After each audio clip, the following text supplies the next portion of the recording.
cours d'histoire.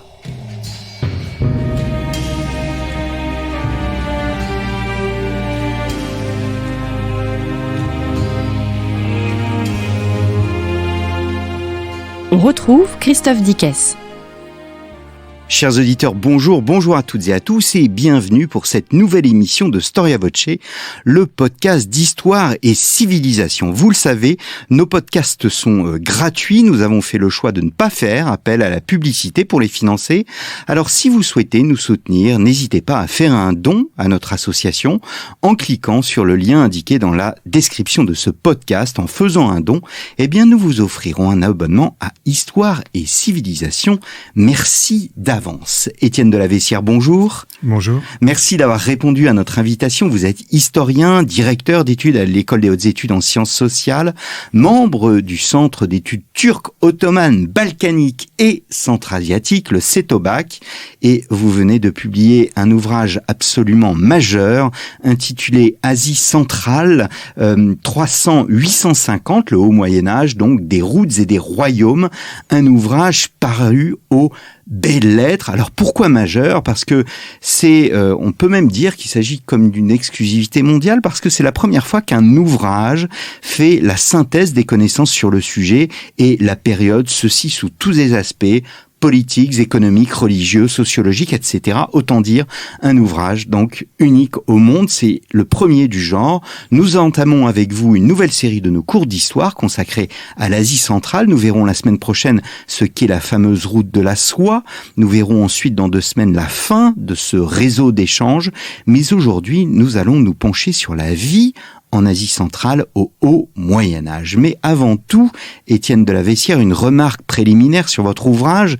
Vous commencez votre récit par un avertissement au lecteur. Rien, lui dites-vous, ne sera familier et vous lui demandez d'accepter d'être dépassé. Oui, mon but dans ce livre était de parvenir à combler un énorme manque, un trou. On a des nombreux ouvrages sur la Chine, sur Byzance, sur l'Inde même, sur l'Iran. Et au milieu de tout cela, il n'y avait rien. Et il n'y avait rien pour de très bonnes raisons, tout simplement parce que il faut conjuguer des sources, des méthodologies très différentes, mais aussi parce que c'est très difficile d'accès. Tout le monde connaît le nom de Samarcande, les Pamirs, la Caspienne, mais de multiples lieux, de multiples déserts, de multiples fleuves, de multiples oasis sont très mal connus. Et donc j'ai voulu encourager le lecteur à ne pas se laisser dépasser par ces noms, par cette toponymie, et d'aller jusqu'au bout de l'ouvrage pour que ce morceau du puzzle de l'Asie et de l'Eurasie médiévale lui soit révélé. Alors, point d'ancrage malgré tout, votre ouvrage s'ouvre par la retranscription d'une lettre, celle d'un marchand du nom de Nanaï Vandak, je ne sais pas si je prononce correctement, cette lettre évoque un peuple que nous connaissons bien, les Huns. En quoi cette lettre est représentative de votre sujet ? Cette lettre est sans doute peut-être le document le plus important de l'histoire du IVe siècle. Pour 2 raisons. D'une part, c'est le premier document interne de la route de la soie. C'est le premier document dans lequel on voit des marchands caravaniers nous parler de ce qui se passe pour leur commerce et pour la situation politique plus globale sur la route de la soie. Donc pour l'histoire économique, son importance est absolument majeure. Mais c'est aussi un document central pour l'histoire politique, tout simplement en raison de ce terme de Hun. Car le marchand qui écrit cette lettre, Nanaï Vandak, vous avez bien prononcé, décrit des événements qui se déroulent alors au nord de la Chine, où les palais impériaux sont pillés, où l'empereur est capturé par des soldats que les Chinois nomment Xiongnu. Or, les Xiongnu étaient les adversaires de la steppe au nord de la Chine qui luttaient contre l'Empire chinois depuis le IIe siècle avant notre ère. Et le fait que notre marchand utilise le mot de « Hun » pour les décrire montre qu'il y a une continuité entre ces Xiongnu qui dominent le nord de la Chine entre le deuxième et le avant et le deuxième après, et qui ensuite vont former des groupes moins puissants, et les Huns qui arrivent en Europe orientale à peu près vers 370. Alors, cette lettre est importante parce qu'elle est unique. Est-ce à dire que l'archéologie prend le dessus sur les textes quand on étudie l'Asie centrale entre 300 et 850 ? Tout le jeu est d'arriver à les combiner en fonction de ce que l'on a. Tout le jeu dans un espace pour lequel, qui est quand même gigantesque, ce sont plusieurs millions de kilomètres carrés, sur plusieurs siècles, mais avec des trous, des manques dans les sources énormes. Je peux avoir des oasis pour lesquelles je n'ai rien pendant 2 siècles. Et puis brusquement, j'aurai beaucoup de données. Donc tout l'enjeu est d'arriver à tisser ensemble toutes ces sources. Parfois, c'est l'archéologie qui va dominer. Parfois, ce sont les textes. Et le cas le meilleur, c'est lorsque j'arrive à combiner les deux. Nous avons précisément beaucoup de textes. Nous avons surtout des textes divers. Nous avons, comme je viens de le dire, il peut y avoir des manques énormes, des siècles entiers qui ne sont pas couverts. Par exemple, la fin de notre période, alors qu'on aurait tendance à penser que plus c'est récent, plus on sait de choses. Et bien en fait, on sait beaucoup moins de choses sur la période 750-850 que sur la période 650-750. Mais donc, il y a vraiment des variations énormes dans la quantité de sources. Mais l'intérêt, c'est que ces sources sont très diverses. C'est-à-dire que lorsqu'un texte chinois et un texte arabe vous racontent la même chose à propos d'un événement qui se passe en Asie centrale, vous êtes sûr d'être en présence d'un fait historique. Car ces sources sont totalement indépendantes. Nous sommes au cœur de combien de civilisations ? Oh là là, trop pour les compter. Nous sommes sur la périphérie de plusieurs très grandes civilisations, celles de la steppe, de la Chine, de l'Inde et de l'Iran. Et l'Asie centrale elle-même abrite, je ne saurais même pas les compter, au moins 8 groupes linguistiques différents, 9 groupes linguistiques différents. Chaque oasis peut être en fait un milieu tout à fait spécifique, une langue spécifique, une religion spécifique. Alors, vous utilisez le terme d'oasis, c'est pas l'oasis dans Tintin et le crabe aux pinces d'or, c'est pas le petit oasis dans le désert, ce sont des oasis absolument immenses avec des milliers de personnes. Alors, plus exactement, ce que l'on connaît bien, ce sont les oasis immenses avec des centaines, parfois des centaines de milliers de personnes. J'ai réussi à faire un calcul, par exemple, pour l'oasis de Merv, qui se trouve au Turkménistan actuel. On en reparlera. Et on arrive à 1 demi-million. L'oasis peut nourrir jusqu'à 1 demi-million de personnes. Mais à côté de cela, il y a aussi de toutes petites oasis qui vont d'ailleurs parfois disparaître durant cette période. Alors justement, c'est un des atouts de votre ouvrage, c'est que il est d'abord richement illustré, et puis deuxièmement, il y a des cartes. Et ces cartes ont une histoire. Quelle est cette histoire que vous évoquiez avant cette émission pour leur réalisation ? Cela a été très compliqué parce que les photos aériennes ou les cartes que vous trouvez dans les atlas, même dans les atlas historiques en général, sont construits, ces images sont construites sur les réalités physiques actuelles. Or, le milieu physique de l'Asie centrale a beaucoup changé. De nombreux oasis ont été étendus au XXe siècle, tout simplement grâce aux grands travaux d'irrigation chinoise ou soviétique. De même, des fleuves ont pu totalement changer de cours. L'Amou Daria, par exemple, se jette parfois dans la mer d'Aral, mais parfois dans la Caspienne. Il a fallu donc redessiner des cartes dans lesquelles on a réduit fortement la taille des oasis en fonction des données archéologiques souvent que l'on avait pour cette période, redessiner des fleuves, redessiner des lacs, supprimer tous les lacs de barrage. Ça semble évident, mais le nombre de un très grand nombre de cartes historiques, en fait, utilise des fonds de cartes qui comportent des barrages contemporains. Donc ça demandait un énorme travail. Alors et puis après je vais clore le chapitre de la présentation générale de votre ouvrage, les limites chronologiques. Pourquoi ces limites chronologiques de 300-850 ? Alors nous savons que les limites chronologiques de notre Occident, de notre Occident médiéval, elles peuvent avoir un côté artificiel. C'est toujours très difficile d'avoir des limites chronologiques. Vous, elles correspondent à quoi exactement ? Alors, le 300 correspond, disons la première moitié du IVe siècle, correspond justement à cette période durant laquelle des grandes invasions vont traverser toute l'Asie centrale et dont l'aboutissement sera l'arrivée des Huns en 370 sur la Volga. Donc c'est la fin d'un monde, si vous voulez, la fin d'un monde antique qui avait été marqué par la présence grecque, par un grand empire qui était en Afghanistan actuel, l'empire couchant, et ce monde s'effondre durant la première moitié du IVe siècle, et la lettre de Nana Ivandak est le premier signe, en justement mentionnant les Huns. Et 850, tout simplement parce que c'est à ce moment-là que simultanément deux grands empires centra-asiatiques disparaissent, l'empire tibétain d'une part, et l'empire ouïghour qui alors est en Mongolie, à peu près simultanément, mais aussi à l'ouest, c'est le moment où les dernières résistances face à l'islamisation s'effondrent elles aussi. Donc j'ai voulu, si vous voulez, enjamber la coupure beaucoup trop classique entre périodes pré-islamiques. L'islam arrive vers entre 650 et 750 dans cette région, et la période islamique, pour au contraire accentuer les phénomènes de longue durée, voir comment cette société évolue sur 5 siècles et se transforme. Alors, je me permets de comparer par rapport à l'Occident. L'Occident médiéval se situe clairement sur une carte, tout comme l'Orient médiéval.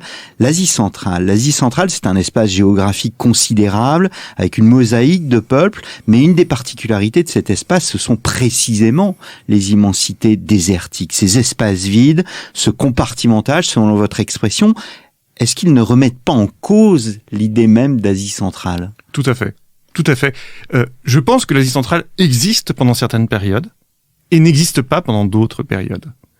Durant certaines périodes, l'Asie centrale n'est qu'une sorte d'espace intermédiaire entre des empires voisins et n'a pas d'identité propre, et ce qui lui donne son idée, ce qui fait qu'elle fonctionne, qu'on peut la définir comme étant Asie centrale, c'est lorsque les circulations sont en place et lient toutes ces régions, tous ces oasis, toutes ces steppes ensemble et ne dépendent pas uniquement des empires sur les côtés, si vous voulez, de l'Asie centrale. Et la période, donc après les grandes invasions du IVe siècle, on va dire, entre le IVe siècle et le VIIIe siècle vont se mettre en place des circulations extrêmement intenses d'est en ouest, du nord au sud, qui font que l'Asie centrale existe. Et cette notion d'Asie centrale, on imagine qu'elle n'apparaît pas dans les textes, mais est-ce qu'il y a une notion d'identité un peu qui correspondrait à ce qu'on appellerait, nous, la Christianitas? Là, ce serait, je sais pas, un espace géographique lié au monde économique, lié aux échanges, lié à une domination politique?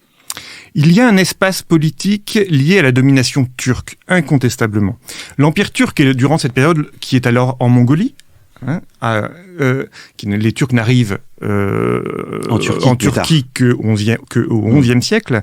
Il est alors en Mongolie et il est incontestable qu'une très grande partie de l'Asie centrale se considère comme sujette ou faisant partie de l'Empire turc de Mongolie. Ça, c'est incontestable. En revanche, je ne connais pas de texte décrivant l'Asie centrale comme entité économique, si vous voulez.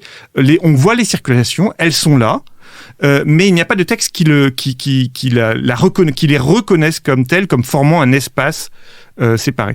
En revanche, il y a un texte chinois très très intéressant. Vous savez que Zhongguo, l'empire du milieu, enfin le pays central, il y a un texte très intéressant dans lequel un narrateur chinois décrit la région de Samarcande, si vous voulez, et un peu dépité dit: eux, ils sont vraiment au centre du monde.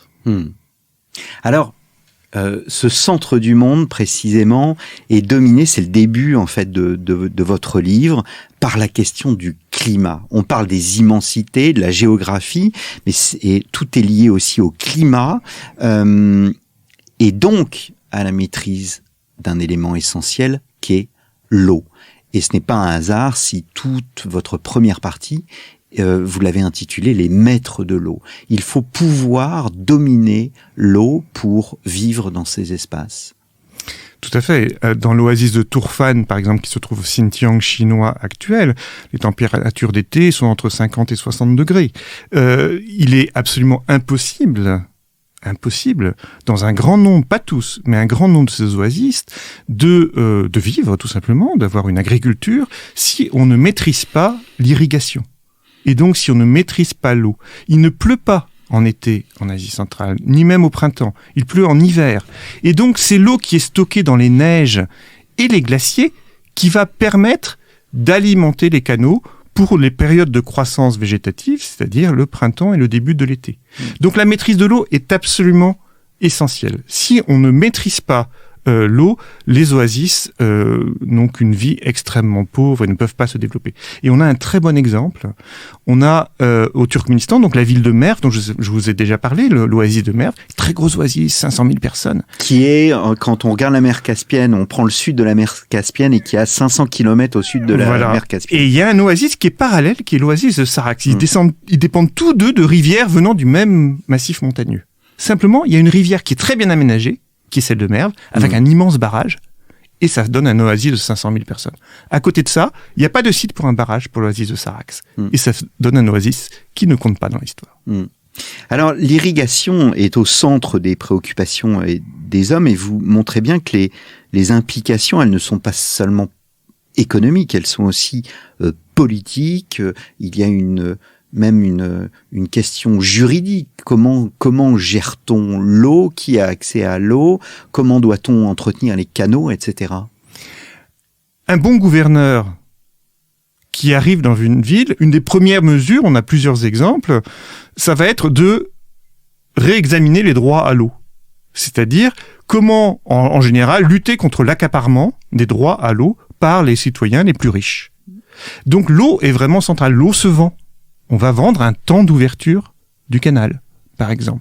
Et en contexte politique, on constate que les responsables de l'irrigation ont bien souvent plus d'hommes à leur service que les gouverneurs militaires de telle ou telle oasis. Tellement c'est central. La vie de ces oasis est totalement rythmée par l'entretien des canaux, l'entretien des digues, leur recreusement, parce que l'Asie centrale est un pays, c'est une région de terre, de leuses, extrêmement fine, qui va s'accumuler dans les canaux. Et donc, une grande part du travail agricole chaque année, ça va être de curer les canaux. Et d'ailleurs, c'est comme ça qu'on les trouve archéologiquement. Parce que, archéologiquement, on ne les voit pas, les canaux. Ce qu'on voit, ce sont les levées de terre de chaque côté qui correspondent à des centaines d'années de curage. Et politiquement aussi, on constate que le contrôle de l'eau des canaux peut être un élément décisif dans la victoire militaire. Par exemple, on a un gouverneur arabe qui assiège Samarcande et qui va, de sa propre main, nous dit le texte, lancer des pierres dans le canal qui alimente la ville pour assoiffer ses habitants. Est-ce qu'on peut parler, pour la période, d'une prospérité agricole? Oui, très certainement. Il y a eu de très nombreux travaux de paléoclimatologues qui ont, par exemple, analysant les strates de stalactites ou stalagmites, analysant des carottages au fond de la mer d'Aral ou au fond de tel ou tel lac centra-asiatique, et on arrive à un modèle faisant de la période 400-800 une période de prospérité, disons, une période climatiquement assez favorable. Qui a été précédée par une période de grande sécheresse et qui va être suivie par une période de grande sécheresse. Est-ce qu'on... alors, parlons des populations, si vous le voulez bien, sont des populations d'éleveurs, des moutons, des chevaux en dehors du travail de la terre? Oui, il faut... Les populations des centrales, il y a deux grands métiers. Il y a le métier d'agriculteur, dans ces terres d'agriculture irriguée, comme je l'ai dit, avec tous ces travaux agricoles à mener, année après année. Mais il y a parallèlement, sur les périphéries de tous les oasis, et surtout au nord, dans la steppe du Kazakhstan actuel ou de la Mongolie actuelle, ou du nord du Xinjiang actuel, il y a les éleveurs nomades, même si le terme nomade recouvre en fait des catégories extrêmement diverses, qui ont toujours à la fois des moutons et des chevaux dans des proportions diverses. Nomades sédentaires, ce sont deux mondes qui se juxtaposent. C'est une sorte de fil rouge de votre ouvrage. Oui, ils sont toujours présents, mais en disant juxtaposant, on a l'impression qu'ils sont séparés. Alors qu'en fait, il y a plein d'entremêlements, il y a plein de contacts. C'est-à-dire que dans un milieu aussi difficile que l'Asie centrale, En cas de sécheresse plusieurs années de suite, une partie de la famille, par exemple, va se tourner vers le nomadisme et va abandonner l'agriculture. Et s'il y a de nouveau de l'eau, on va retourner à l'agriculture. On a des exemples d'études archéologiques très précises sur ça, pour le delta de la Moudaria, par exemple. Oui, vous décrivez un monde complexe, un monde d'échanges, un monde divers, un monde aussi très hiérarchisé. Oui, il y a vraiment une noblesse centra-asiatique qui va multiplier les châteaux dans tous les oasis. Même actuellement, si vous prenez un petit avion en Ouzbékistan et que vous survolez les paysages de l'Ouzbékistan, vous verrez plein de petits monticules de terre dans le paysage. En fait, ce sont les châteaux de cette époque. Les restes des châteaux, ce sont des tépées archéologiques, des tels, les restes archéologiques de ces châteaux qui étaient construits en terre et donc qui ont simplement fondu dans le paysage. Donc il y a une noblesse centra-asiatique terrienne, mais il y a aussi une noblesse nomade qui domine la précédente, qui, elle, vit souvent à la périphérie des villes ou dans la steppe. Ça ressemble ces châteaux ressemblaient aux pisés marocains? Oui, c'est ça, c'est une sorte de pisé, oui. On appelle ça le parsa en Asie centrale.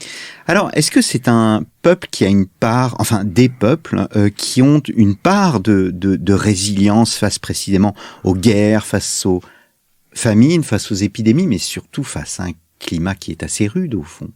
Oui, c'est-à-dire en multipliant les modes d'exploitation des richesses naturelles, si vous voulez, ils ont trouvé un moyen d'échapper à plus ou moins à ces variations du climat. Mais je pense que l'un des apports du livre, c'est de montrer à quel point ce constat, on doit le différencier en fonction des milieux naturels. Et par exemple, la situation dans les grandes oasis n'est pas du tout celle dans les petits oasis. Par exemple, à Boukhara, grand oasis, il y a tellement d'eau que, au-delà de Boukhara, en aval de Boukhara, il y a un grand marais où l'eau vient s'accumuler.